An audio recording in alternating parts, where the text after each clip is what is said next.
Olá, pessoal. Nós estamos começando agora o nosso programa sindical, né? E hoje nós estamos recebendo aqui uma pessoa muito especial para estrear o nosso programa. Sandro Hunkin, presidente do Sindel. Que prazer enorme te receber.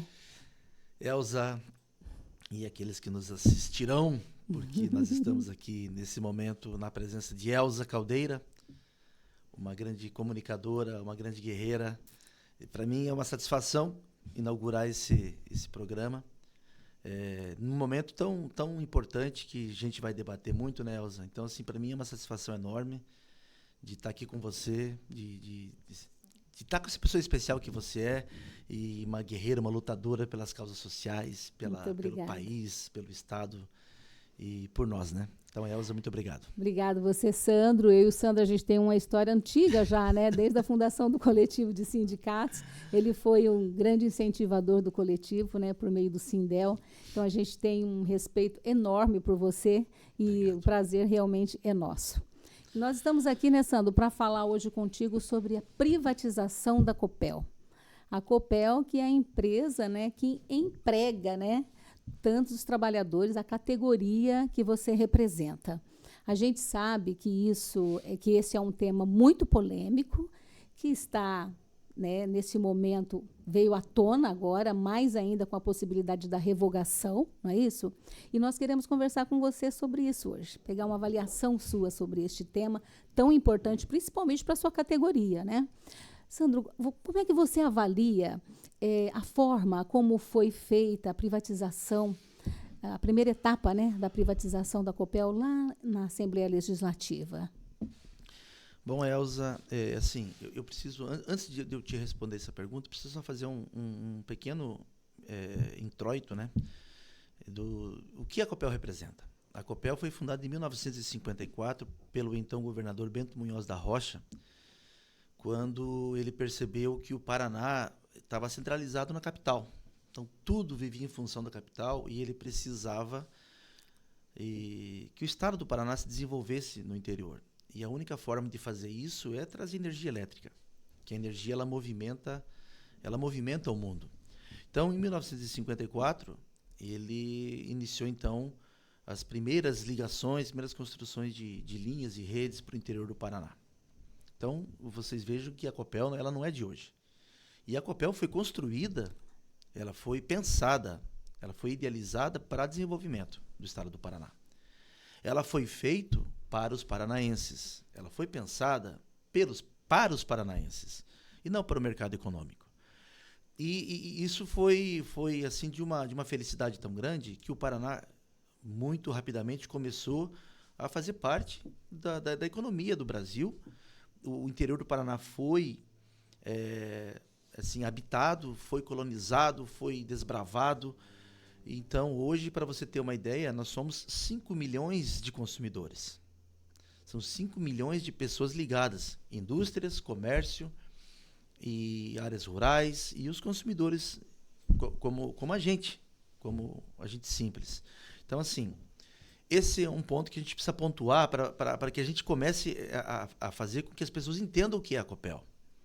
A importância da Copel. A importância da Copel. Então, nós não estamos brigando com a Copel por uma ideologia, por assim, a gente, nós somos tudo que o governador faz, a gente é contra. Não. A gente não é contra as decisões que tragam benefício para a população. Agora, quando se trata de decisões que prejudicarão assim, grandemente o estado do Paraná, a gente não pode ficar calado. Então, como a grande mídia é dominada pelo governador, porque a grande mídia ele tem poder, porque o Ratinho Júnior é filho do Ratinho Júnior, do Ratinho, né? O Ratinho. Do Ratinho Júnior filho. Então, assim, eles dominam a grande mídia. E nós temos esses canais como você. Assim, alternativos que alcançam, assim, um trabalho de formiguinha, mas que chegam nas pessoas que têm assim, um interesse, que pensam e que conseguem dialogar e debater. Que o nosso objetivo é trazer a notícia, trazer o fato para ser debatido. A gente não tenta impor a ideia nem nossa vontade. Nós estamos aqui para tentar trazer para vocês, para a população paranaense, o que isso representa. Então, a Copel ela é de suma importância. ainda é, porque a gente depois pode tratar desse assunto, a questão do desenvolvimento econômico, que já foi proporcionado, como eu falei para você, mas também do sistema elétrico, que é um dos melhores do mundo. O sistema elétrico da Copel é um dos melhores sistemas elétricos do mundo. Inclusive, países desenvolvidos frequentam a Copel, vêm visitar a Copel, para conhecer por que a Copel é do tamanho que é e com toda essa tecnologia. Mas voltando à sua pergunta, como que aconteceu essa proposta de privatização da Copel? Bom, primeiramente que o Ratinho Júnior, e a isso eu falo olhando no olho, se um dia ele tiver a oportunidade de assistir, olhando no olho dele, porque é um mentiroso. Ele é um estelionatário eleitoral, porque ele, em campanha, prometeu, inclusive fez vídeos convocando os copelianos e saneparianos, o pessoal da Sanepar, a votarem nele com o compromisso de que jamais ele tocaria, ele mexeria nessas empresas. Então, se o Ratinho Júnior vem a público e promete algo, qualquer político que promete algo, ele deve cumprir. Então, ele mentiu para os copelianos, ele mentiu para a população paranaense, dizendo que jamais privatizaria a Copel. Por quê? Porque a Copel é estratégica. A energia elétrica é um bem de consumo estratégico para qualquer nação. Tanto que muitas guerras hoje acontecem por conta da energia.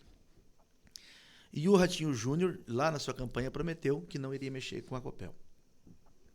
E ele, logo em seguida, após a sua reeleição, em primeiro turno, nós estávamos negociando com a Copel, os sindicatos estavam em mesa de negociação, tratando do acordo coletivo de trabalho dos copelianos, quando surgiu a bomba de que o Ratinho Júnior tinha encaminhado para a Assembleia Legislativa, para a LEP, um projeto de lei em regime de urgência.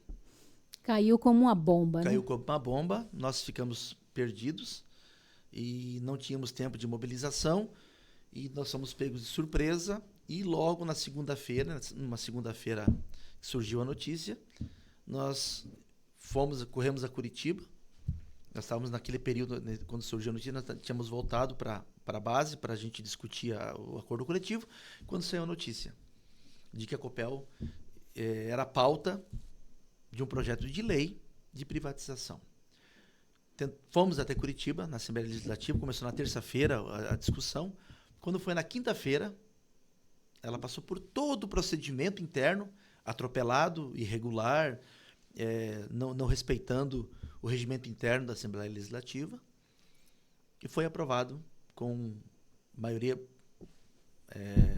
massacrante, eu diria, de votos. 12 deputados votaram contra por esse projeto de lei e foram atropelados a todo momento, a gente esteve lá.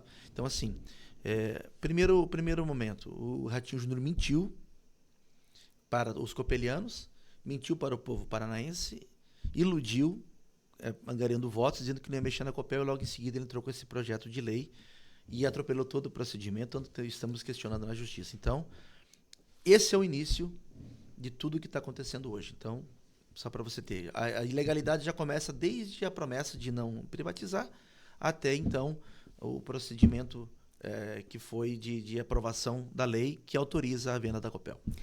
Começou com uma mentira, né? E terminou da pior forma possível, né, Sandro? Sim. Eu me lembro, Sandro, que quando tinha terminado a votação, eu liguei para você para tentar uma entrevista para o programa Aroeira, da Rádio El, programa que a gente também toca lá na Rádio Universidade, né? E eu lembro que você estava muito nervoso, com a voz trêmula. E se eu falasse mais um pouco, você ia chorar, né? Porque você é uma pessoa que tem um envolvimento enorme com essa empresa, com esses trabalhadores. E eu sabia, Sandro, que aquele sentimento seu, aquela fala sua, ela era verdadeira, porque eu sei do compromisso que você tem com essa empresa, que tem essa história tão bonita, e principalmente com os trabalhadores dessa empresa. E eu não insisti em gravar a entrevista, porque eu sabia que você não estava bem. E agora estou te vendo emocionado mais uma vez, né, meu amigo? É difícil, né? Então, Elza, a gente que entra numa empresa como a Copel, estou na Copel há 29 anos. Eu entrei em 1994. E eu entrei justamente numa área muito importante da Copel, que é a área de atendimento ao consumidor, de manutenção. Então, eu tenho 29 anos de história nessa empresa. E quem entra nessa empresa, ela se torna um apaixonado. Porque todo copeliano que entra, ele entende da sua responsabilidade como empregado da Copel, a sua importância como trabalhador da Copel, porque a Copel, ela é uma... assim, falando, parece uma empresa familiar. As pessoas que entram, elas entram e se apaixonam, elas se dedicam, elas não trabalham simplesmente pelo salário e pelos benefícios.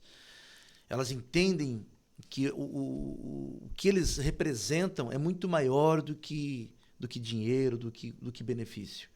Então, assim, eu fui um trabalhador, estou hoje, mas como dirigente sindical, não estou na ativa, né? Fui afastado para ser dirigente sindical, mas eu, por anos, por 25 anos, eu trabalhei na área elétrica, atendendo consumidor, andando no meio do mato, atendendo de emergência, emendando cabo, trocando transformador, trocando poste, construindo linha. E o maior prazer que a gente sentia o maior prazer, Elza, que a gente tinha quando a gente atendia uma emergência, quando nós ligávamos a linha. Quando você fechava a chave, quando você pedia que clareava tudo, a gente escutava de longe na área rural, assim, as pessoas gritando, uhul, a luz voltou. Aquilo era o nosso troféu, era o nosso presente. Aquilo até hoje me arrepia, porque se você pegar qualquer copeliano aposentado ou da ativa, vai se lembrar disso. Vai se lembrar disso porque é algo prazeroso. Então a gente tem no sangue levar energia. E é isso que a gente está preocupado. Que esse estado vai sentir na pele, como outros estados sentiram. Depois eu quero quero pontuar uma situação que foi pauta nacional da imprensa. O Paraná vai sentir se privatizar dessa empresa, o que é uma empresa privada do setor elétrico, tá? Eu queria pontuar agora, para não esquecer, foi no Acre, acho que no 2019, 2020, quando estourou um transformador, que milhares de pessoas ficaram mais de 15 dias sem energia lá no norte do país, porque a empresa privada simplesmente não tinha os equipamentos, não tinha um transformador, e quem socorreu foi quem? Foi a Eletrobras, que é uma empresa pública, que agora já é privada também. Então, assim, a empresa pública, ela se preocupa com a população. A empresa privada, ela se preocupa com o lucro. Com o dinheiro, né? Falar para você, Sandro, que eu fiz parte desse outro lado aí. Eu morava no sítio, lá em Nossa Senhora das Graças, eu era pequena e eu me lembro muito bem a tristeza que era quando acabava a energia, principalmente porque a gente não podia ver TV, né? E aí, meu Deus, vamos chamar o pessoal da Copel, e a hora que o pessoal da Copel chegava e ligava a chave e funcionava realmente. Era essa alegria. Emoção, era essa alegria, nós éramos eternamente gratos, né, pela Copel. E por isso que a gente sente muito também esse processo. Mas eu queria que você falasse um pouco para a gente agora, Sandro, sobre como que estão os trabalhadores, as trabalhadoras da Copel, né? Como dirigente sindical, participando das negociações diretamente, se reunindo com essas pessoas, né, que devem estar num processo de angústia e também de tristeza. Eu queria que você falasse um pouco mais para a gente desse sentimento que você vê, né, com esses trabalhadores. É um sentimento de velório, de perda de um ente querido mais precioso que se tem. Desde que surgiu essa lei que foi aprovada na Assembleia Legislativa, que eles autorizam a venda das ações da Copel, o sentimento dos trabalhadores e trabalhadoras é o pior possível. Aquele de realmente de ver que você perdeu um ente querido, mesmo que isso não tenha sido ainda efetivado, né? E a nossa luta é para que não aconteça. Mas o sentimento é esse. E o pior de tudo é o seguinte, que desde que esse presidente, que é o Daniel Slaviero, está na Copel, que foi colocado pelo atual governador há muito tempo, quando ele assumiu o governo do estado, ele mudou a política de recursos humanos. Na verdade, eles não estão valorizando os trabalhadores e trabalhadoras, muito pelo contrário, há uma pressão muito grande. Eles estão tentando transformar essas pessoas em pessoas piores do que são. Eles não valorizam o ser humano, na verdade. E políticas de outras diretorias sempre tentavam valorizar o ser humano, o trabalhador, porque são os trabalhadores, são as pessoas que movimentam as empresas, não são as máquinas. E a Copel é uma empresa estritamente de pessoas. Ela só consegue ser o que ela é se tiver pessoas. Se não tiver pessoas, ela não acontece. É diferente de uma rede de internet, que ainda assim precisa de alguém para trabalhar. Mas, enfim, não vamos entrar nesse debate. Mas o sentimento é o pior possível. As pessoas estão ficando adoecidas, estão ficando depressivas, estão desiludidas e muitas pessoas sem perspectiva de futuro. Então, eles conseguiram mudar as pessoas. E isso tem um objetivo, é fazer com que as pessoas desistam da Copel. E muitas pessoas, muitos trabalhadores e trabalhadoras, a gente percebe que estão desistindo da Copel, porque não estão suportando mais a forma como estão sendo tratados e também de ver esse bem maior, esse maior patrimônio que nós temos no estado do Paraná ser entregue para o capital. Então, a gente está sofrendo muito. Eu sofro porque, além de eu ser um apaixonado por essa empresa, eu sou dirigente sindical e eu preciso dar alento às pessoas. Então, eles depositam muita confiança no nosso trabalho, na nossa luta, para que a gente reverta isso. E eu estou tentando fazer o possível, juntamente com os nossos dirigentes sindicais de outras entidades, dos movimentos sociais, dos deputados da oposição, Arilson Chiorato, é um guerreiro e está encabeçando tudo isso, né? E também de outros movimentos, das centrais sindicais, porque as pessoas percebem que o que está acontecendo com a venda da Copel vai ser catastrófico. E as pessoas, os trabalhadores estão arrasados, estão perdendo a esperança e adoecendo, que é o pior de tudo. Sandro, quantas pessoas trabalham na Copel atualmente, o quadro da Copel? Atualmente são 5.000, vou arredondar a conta, 5.800 pessoas. Mas já foi muito mais, já né? chegamos a ser 10.000. Isso no ano de 2009, 2010, nós éramos 10.000 trabalhadores e trabalhadoras. E a empresa começou esse processo com as terceirizações, né? Sim, eles começaram a radicalizar a terceirização nos últimos 3 ou 4 anos. Hoje nós temos um quadro funcional, principalmente o pessoal operacional, que é o que também fornece qualidade de atendimento, agilidade no restabelecimento de energia. Então, hoje está um quadro aí de 60% terceirizado e 40% próprio. E isso é preocupante, porque até então, antes das terceirizações, nós não tínhamos acidentes fatais na Copel há muitos anos. E nesse ano nós já tivemos 6 mortes na Copel de trabalhadores terceirizados. Só este ano? Só este ano.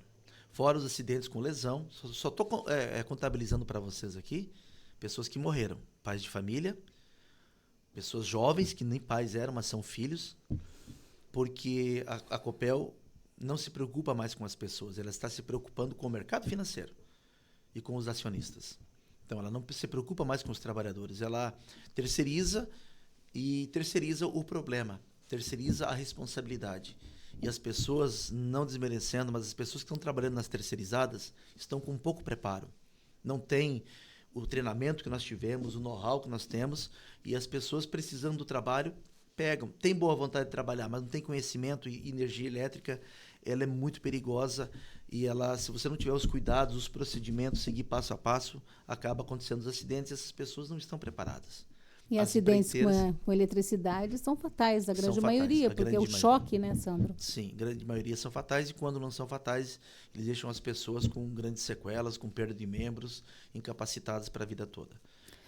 Você imagina você trabalhar há mais de 30 anos numa empresa e, de repente, o governo simplesmente resolve privatizar uma empresa superavitária, porque a Copel ela é superavitária, né, Sandro? Não tem como alegar que é uma empresa que dá prejuízo e que precisa ser privatizada. Então, Elza, é nesse ponto que eu queria tocar e você, muito inteligentemente, tocou nesse assunto. Porque o que acontece? Quais são os argumentos que os governantes utilizam para privatizações? Primeiro, ineficiência. Ineficiência na atividade, você não entrega o produto que você foi instituído, a tua competência é aquela para você entregar um produto bom. Segundo, se você dá prejuízo ou não. Então, quando você tem uma empresa pública que o poder público tem que injetar dinheiro, eu sou totalmente a favor de privatizar. Porque nós não temos que ter algo que sobrecarregue ainda mais o povo, o contribuinte, o trabalhador, as empresas, enfim, todas as pessoas que compõem a sociedade. Nós não temos que ter mais uma carga para carregar nas costas. Mas, ao contrário disso, a Copel ela é super lucrativa. Só para vocês terem uma ideia, nos últimos 3 anos, a Copel distribuiu a título de dividendos, que é lucro, que é dinheiro, 5 bilhões de reais. 5 bilhões. Só no ano passado foi 1 bilhão, foi 998 milhões, mas vamos arredondar 1 bilhão para a gente não só para a gente entender. 1 bilhão de reais com B de bola foi transferido para os cofres do governo do estado. Isso é dinheiro que entra para investimento em saúde, em infraestrutura, em melhoria de salários para os policiais, para os professores, para os servidores públicos que precisam tanto de uma melhoria nos salários. Mas é dinheiro que entra do estado, não está saindo um centavo. Além de tudo, a Copel ela tem programas sociais, que é a energia de graça para as pessoas carentes, né, que são as pessoas que estão em dificuldade financeira, né? Tem também os programas sociais de tarifas mais baratas para o produtor rural. Tem um monte de programas sociais que é a Copel que faz, porque ela é pública. Ou alguém imagina que uma empresa privada vai fazer programa social? Ou vocês imaginam que alguma empresa privada não está pensando somente no lucro do que na qualidade do serviço? Então, a Copel é superavitária, ela dá lucro, ela entrega programas sociais, ela é uma empresa que, por décadas, ela é a melhor empresa da América Latina. E o discurso do governo é de que, por ser uma empresa pública, ela tem dificuldade de competitividade. Meu Deus, se até hoje nós somos competitivos, sendo público, por que agora mudou alguma coisa? E continua dando lucro? E continuamos entregando a melhor energia da América Latina? Então, é um discurso falacioso. E o que está por trás disso, que talvez a gente tenha que depois discutir isso, o que está por trás dessa iniciativa de vender uma empresa altamente lucrativa, que tem os melhores indicadores técnicos que a ANEEL cobra da Copel? Nós somos os melhores, graças a Deus. E por que então a justificativa? Então não cabe esse discurso, não cabe essa desculpa, a não ser que o governador tenha algum compromisso com o mercado financeiro. Talvez seja essa a pergunta que os consumidores, os usuários da Copel deveriam fazer para o governador. Vamos falar um pouquinho agora dos usuários, né? A gente já falou dos trabalhadores, já percebemos que os trabalhadores já estão tendo, né, muitos prejuízos, mas vamos falar um pouco dos usuários também, que vão sofrer com essa privatização. Vem aumento de tarifa, certamente, né, Sandro? Nossa, Elza, que pergunta mais inteligente, mais importante, mais oportuna. Hoje a Copel, quando você pega o ranqueamento, se vocês abrirem hoje o site da ANEEL, que é a Agência Reguladora de Energia Elétrica, se vocês pegarem lá, tem uma página em que você pesquisa o ranqueamento da tarifa de energia. São 94, 95 distribuidoras no Brasil. A primeira é a maior tarifa. A Copel está aqui, 86, classificação, 86ª. E as outras mais baratas que estão aqui são pequenas empresas. A Copel tem a energia mais barata do Brasil, dos consumidores das empresas distribuidoras acima de 400 mil consumidores. Então, dentre as grandes, a Copel é a mais barata. E certamente vem sim, Elza. Isso aí é estudo. Quem quiser pesquisar na internet pode pesquisar qualquer estudo, do Diese, do IBGE, que as empresas, quando elas são privatizadas, a primeira coisa é aumento da tarifa. Então, a previsão é que a tarifa de energia, se privatizar da Copel logo em seguida, no ano 2024, será de 40% a 70% de aumento na tarifa. Então, se você tem a tua energia que você pagou hoje R$130, a sua energia o mês que vem, se fosse nessa realidade que nos espera muito em breve, se você pagou 130, esse mesmo consumo seria R$180 para a tarifa. É básica, é uma matemática pura e simples. Você pode fazer num papel de pão. Não existe mágica no mercado econômico. Quem comprar a Copel, vem comprar para ter lucro. Ela não vem preocupada com o povo paranaense. Ela não está preocupada com o morador lá do Cincão. Ela não está preocupada com o produtor rural lá da Maravilha, lá do Irerê, lá do Paiquerê. Ele não está preocupado com os consumidores dos bairros mais carentes. Eles não estão preocupados com isso. Eles estão preocupados, sim, com o lucro. É isso que eles querem. Conversando com o Sandro Hunck, ele que é presidente do Sindel, sindicato... Fazer de novo, né, Gabi? Conversando com o Sandro Hunck, ele que é presidente do Sindel, Sindicato dos Eletricitários de Londrina e Região, falando aqui sobre a questão da privatização da Copel. Sandro, e foi criada essa frente parlamentar, que está sendo coordenada pelo deputado Arilson Chiorato, do PT, que tem feito audiências pelo Paraná, né, para tentar essa revogação. Inclusive, aqui em Londrina foi realizada uma audiência no último sábado. Vocês têm esperança, Sandro, de que esse processo de privatização seja revogado? Fala a verdade para nós. Elza, hoje eu diria para você que nós temos uma desvantagem. A gente está em desvantagem porque o que acontece? Como o governador mentiu para os copelianos, mentiu para o povo paranaense, e daí eu quero só te mostrar por que eu falo que ele está mentindo, que ele mentiu, porque o que acontece? Em novembro, quando foi levada esse projeto de lei para aprovação na LEP, o governo deu como desculpa de que naquele momento ele analisou e percebeu que havia necessidade desse projeto de lei em regime de urgência. E em reuniões com a Copel falou que a Copel estaria vendida até outubro de 2023. Como que alguém decide da noite para o dia? Imagina que é necessário fazer a privatização pelos motivos que ele está alegando, que são mentirosos, e já sabe até quando vai acontecer a privatização. É porque o projeto já estava pronto fazia muito tempo. Já tinha sido estudado como que aconteceria um passo a passo e quais bancos participariam desse processo de avaliação e fazer todo esse processo para fazer a venda das ações, porque a Copel tem ações na Bolsa Brasileira e na Bolsa de Nova York.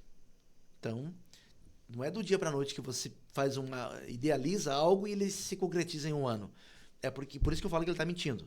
Porque ele já tinha o projeto pronto, ele só precisava se reeleger. Então, assim, a esperança ela não é remota, mas também a gente não tem nem 50% de chance. Mas nós temos chance.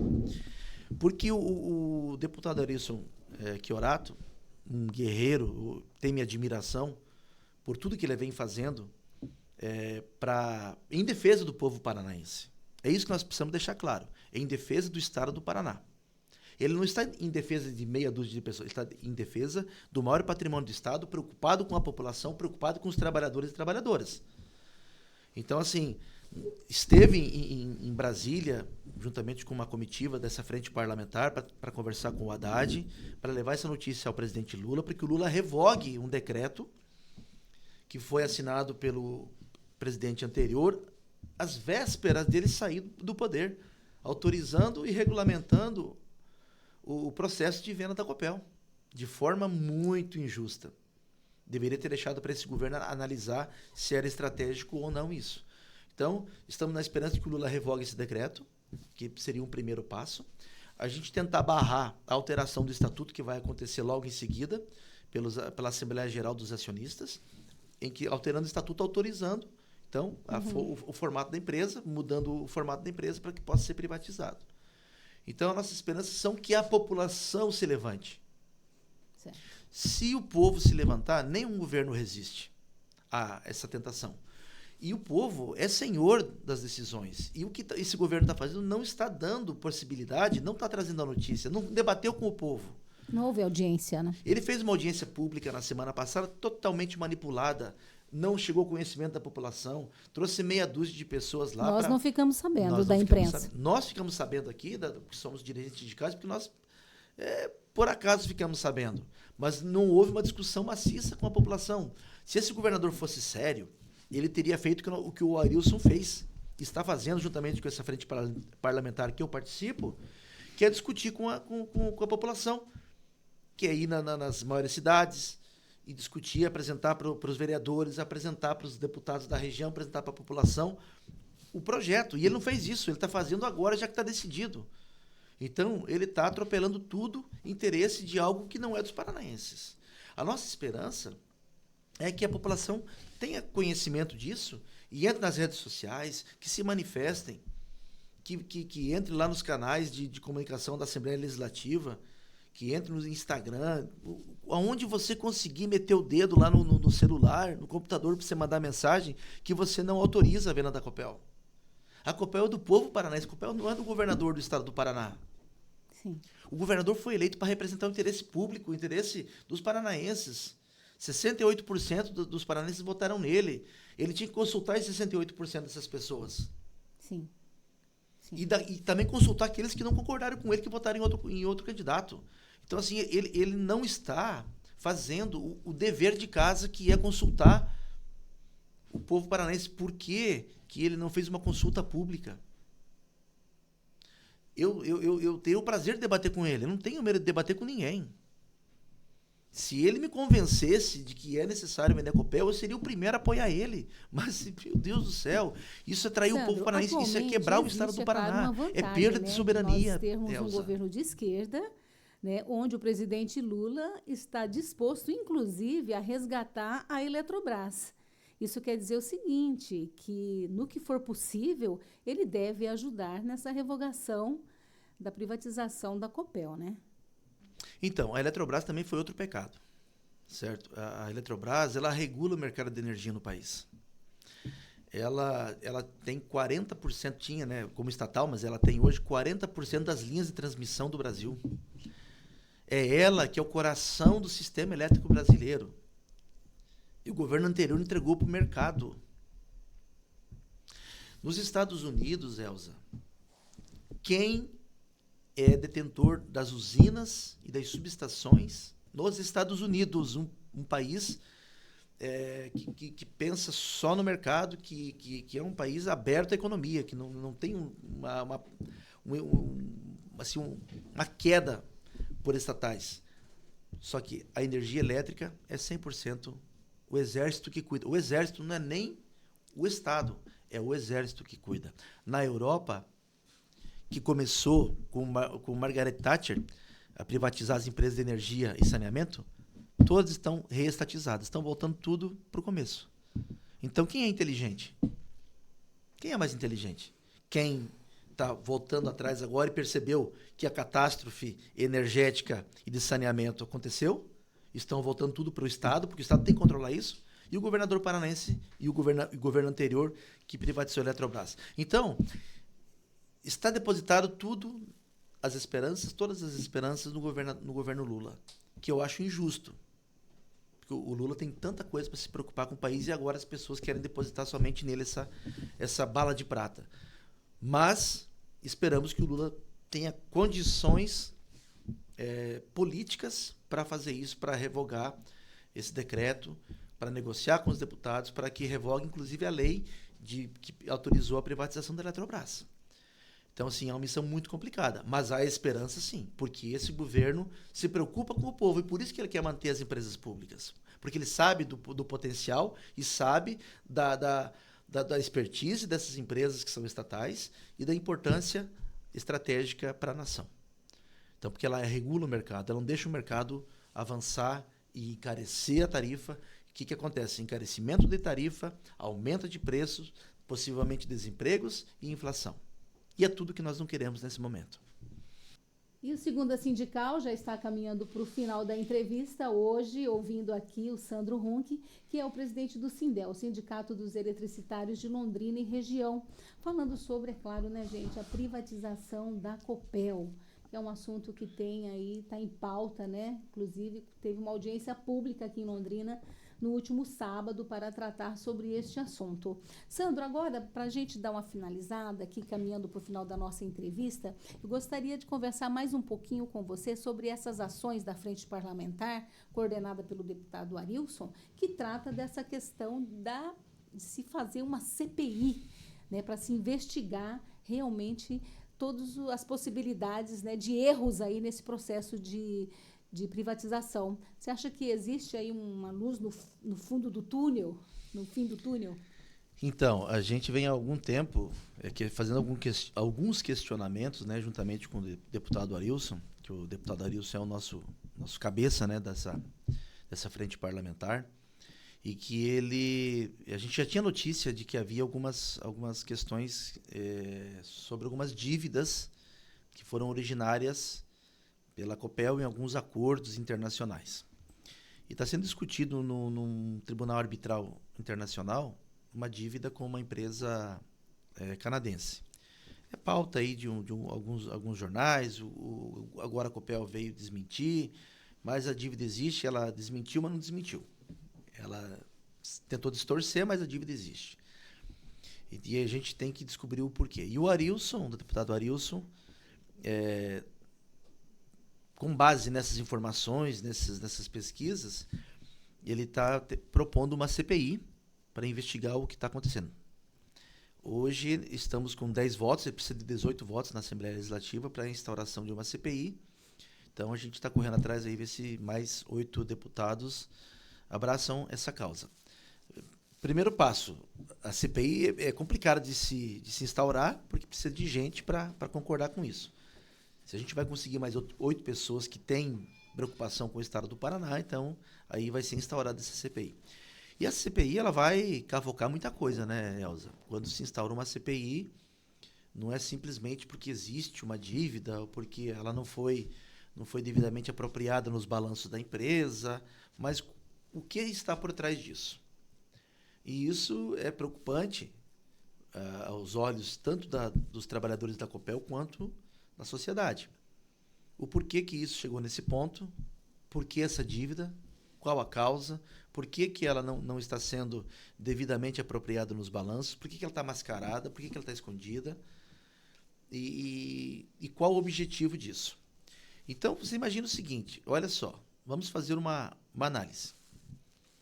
O Estado do Paraná tinha uma dívida com o Banco Itaú, oriunda lá do governo Lerner, em que o governo fez um empréstimo junto ao Itaú e entregou ações da Copel como garantia. Essas ações impediriam a privatização da Copel, porque elas estavam como garantia, elas não podem ser comercializadas. Não podendo ser comercializadas, não há o que se falar em privatização. E o governo do Paraná, mais do que rapidamente, foi fazer um acordo com o Banco Itaú. A dívida estava em torno de 4,2 bilhões. Eu posso errar em valores pequenos, mas não na essência. E ele negociou para agora, em 3 parcelas, no valor de 1 bilhão e 900 milhões, 1 bilhão e 800, 1 bilhão e 900 em 3 parcelas. Já pagou uma. Para fazer o quê? Para poder pagar. Então, você imagina o seguinte, uma dívida que trava em precatórios, que seria paga daqui 12, 15 anos, ele trouxe para valor presente. Qual o interesse disso? Se ele vender as ações da Copel, comercializar as ações da Copel, que o objetivo dele é que a Copel pode se tornar uma empresa ineficiente, porque o governo do estado precisa de dinheiro para infraestrutura, mas esse dinheiro vai virar pó. Porque só nessa negociação, o governo do estado já teve que desembolsar 800 milhões. Se ele tivesse se a Copel tem essa dívida mesmo de 3,2 bilhões, só o valor das ações da Copel já é para pagar essa dívida. Então, o que está por trás disso? Então, essa CPI vai vasculhar não só essa questão dessa dívida, mas ela vai também nos dirigentes da empresa. Vai fuçar a vida desses dirigentes da empresa que estão lá hoje a serviço do governador para vender a Copel. E daí, meu amigo, a hora que começar a buscar a vida de cada um, aí a verdade vai se revelar. Porque dirigentes passados que a gente já conseguiu destituir da empresa por denúncias, que dirigentes da empresa tinham conflito de interesse por ocupação do cargo. Eles eram dirigentes de uma empresa de energia elétrica, sendo acionista, sendo proprietário de empresa de energia elétrica. E que não está diferente nessa diretoria. Então, tudo vai ser vasculhado e vai ser revelado para o povo paranaense, por isso que nós precisamos do apoio dos paranaenses. Ao final, nós vamos deixar aqui, a gente vai deixar lá no rodapé, alguns canais para vocês fazerem questionamentos e para fazer a assinatura de uma petição pública, né, de um abaixo-assinado, não concordando com a privatização da Copel. E é isso que nós precisamos, da manifestação popular. Porque em 2001, a Copel também estava sendo vendida. E os paranaenses foram para a rua. Invadimos a Assembleia Legislativa, invadimos a praça do Palácio Iguaçu. Aquilo foi tomado por paranaenses.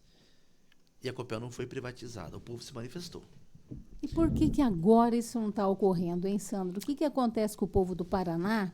Que ele parece que perdeu as esperanças, está entregando uma empresa como a Copel de bandeja para a iniciativa privada. Porque eles não têm noção do que está acontecendo. Muitas pessoas acreditam que a Copel já não é mais pública. Eles acham que ela é uma empresa privada por conta das grandes terceirizações que ocorreram. Então, grande parte dos funcionários são terceirizados, mas a Copel não está vendida. A Copel é do governo do Estado. Esse é o primeiro ponto. Todo mundo acha que a Copel já não é mais do paranaense. Então, está conformado. Então, para ele, isso tudo já está resolvido. Falta informação sobre a verdade, Perfeitamente. Né? E como esse governador tem o domínio da imprensa paranaense, da grande imprensa, né? Da televisão, principalmente, e algumas rádios, a gente não consegue chegar em todos os paranaenses para esclarecer. Porque qual que é o discursinho do governador? Nós não estamos privatizando a Copel, nós estamos transformando ela em uma corporation. Gente, eles só mudam o nome, eles inventam uma palavra bonitinha que as pessoas falam, vai ser uma corporation. O que é uma corporation? É uma corporação. É uma corporação em que o Estado do Paraná só vai ter 10% de direito a voto. 90% vai ficar para o mercado. Vocês lembram quando o Brasil perdeu de 7-1? Então, nós perdemos de 7-1 para a Alemanha. Hoje, se for privatizada a Copel nesse modelo, o paranaense vai levar sempre de 9-1. Porque 90% vai estar os votos no mercado e 10% no governo do Paraná. Nós não vamos ter direito a voto, nós não vamos ter direito às decisões, nós não vamos ter poder de decidir sobre tarifas, sobre investimento no estado do Paraná. Então, ele está fantasiando, colocando na cabeça das pessoas que é importante, porque ela não está privatizando, eu só estou vendendo algumas ações, mas vai continuar com o poder no estado do Paraná. Mentira. É mentira, porque você vai ficar com 10%, 10% não tem direito, não tem poder, não tem condições de vetar grandes decisões que impactam na vida do paranaense. Então, ele está iludindo as pessoas. E, além disso, a grande mídia não revela a verdade dos fatos. Outra tristeza, né, Sandro? Outra tristeza. Se não fosse canais como o teu, Elza, e daí me permite também até saudar, e a gente tem que valorizar isso, né, se você me permitir, que a rádio do Barbosa Neto, que está nos ajudando, a Brasil Sul, a Cambé de Fato, lá do Luiz César, que tem um programa que é o Cambé de Fato, todas as manhãs às 8 horas. Então, assim, são pessoas que nos abrem espaço. O Aroeira. Nossa, Elza, que pecado. O Aroeira, que é a Rádio El. Pode esquecer do Aroeira, né? O Aroeira é um programa sindical, né? Começou, esse foi o pioneiro de tudo. Então, assim, me perdoe a falha, mas tranquilo. Assim, são canais que nos permitem chegar a algumas pessoas para a gente poder criar o debate. E no final, como eu falei para você, a gente vai deixar lá as hashtags para você twittar, vai ter os canais de Instagram onde você pode buscar informações, vários endereços eletrônicos, inclusive para votar, para participar de uma petição pública, né, de um abaixo-assinado eletrônico. Muito bom. E também, né, Sandro, ocorreu a audiência pública, né, que também importante aqui em Londrina, também em várias regiões do estado, onde os movimentos sociais são convidados a participar e a população em geral. Já faz um bom burburinho, né? Então, essa audiência pública foi muito importante. Assim, eu estava um pouco cético, né? Eu não sei se a gente vai conseguir, bastante gente, se a gente vai conseguir atingir o nosso objetivo. Foi um sucesso. Mais uma vez, o deputado Arilson foi muito feliz nessa organização. A vereadora Lenir de Assis esteve presente também, é uma grande guerreira nossa aqui de Londrina, preocupada com essas causas sociais, né? E também é defensora do patrimônio público, esteve lá, numa participação maravilhosa também, várias outras pessoas aí da região, autoridades que estiveram lá, não vou nominá-los para não falhar, só nominei a Lenir e o Arilson porque são, além de companheiros de luta de longa data, são pessoas que eu admiro muito, não que os outros eu não admire, mas assim como você, a gente tem um contato mais pessoal e a gente tem que valorizar. Foi um sucesso e essa audiência pública é justamente para isso. O Arilson Chiorato está fazendo o papel que o governador não fez, que é democratizar a decisão. É democratizar o debate, está trazendo a informação para a população. Nós não estamos iludindo, nós estamos trazendo dados e fatos. E o governador não aparece. Quer dizer, isso deveria ter sido feito antes, né? Antes, e por quem? Pelo governo do Estado. Pelo governo do Estado. E assim, se ele tivesse feito, não precisaria fazer em 10 localidades. O que nós estamos fazendo são nas 5 maiores cidades: Curitiba, Ponta Grossa, Cascavel, Londrina, Maringá. Foi feito em Francisco Beltrão também, então assim, umas cidades mais estratégicas e que está sendo um sucesso. As pessoas estão agora que acordando para o que está acontecendo. E daí o que acontece? Elas ficam surpresas. Meu Deus, mas eu achava isso, eu achava aquilo, porque a desinformação é muito grande. E a grande estratégia é a desorientação, é a desinformação. E a fake news. E a fake news, que esse governador tem sido muito efetivo em distorcer as verdades. Bom, nós estamos terminando já, caminhando aqui para os finalmente aqui da primeira edição do Segunda Sindical, agradecendo, é claro, o Sandro Runck pela presença dele aqui e deixar um espaço, Sandro, para suas considerações finais. Obrigado, Elza. Obrigado a todos que nos acompanham. Eu quero saudar todos os dirigentes sindicais que compõem o coletivo de sindicatos de Londrina pelo empenho ao longo de tanto tempo que a gente fez tantos enfrentamentos, né? Fomos derrotados, mas lutamos com dignidade. E também saudar a vocês que acompanham, né, esse Portal Verdade, que, Elza, você é uma mágica. Você consegue fazer algumas coisas que depois eu fico pensando, meu Deus, de onde que a Elza tira essas ideias? E assim, muita dedicação, né, Elza? É muito amor, muita paixão. Então, isso demonstra que nós temos ainda conserto para essa nossa sociedade tão despolitizada. E as pessoas não têm consciência de classe, de que nós, trabalhadores, somos uma classe que precisamos estar unidas. Que as pessoas mais necessitadas, que são os menos assistidos, têm que estar unidos para essas pautas em que nós somos vencidos porque nós não temos a organização. E você, Elza, eu quero considerar nesse momento de que você é uma grande guerreira, que você faz um papel muito importante para esse momento, porque você traz a informação, você não traz a desinformação. Você traz pessoas aqui, vai trazer outras pessoas com certeza para outras pautas, que todas são importantes. Porque a sociedade precisa entender que quando você tem o conhecimento do fato e do poder que você tem de decisão, você vai poder entender que nós vamos mudar muitas coisas nesse país.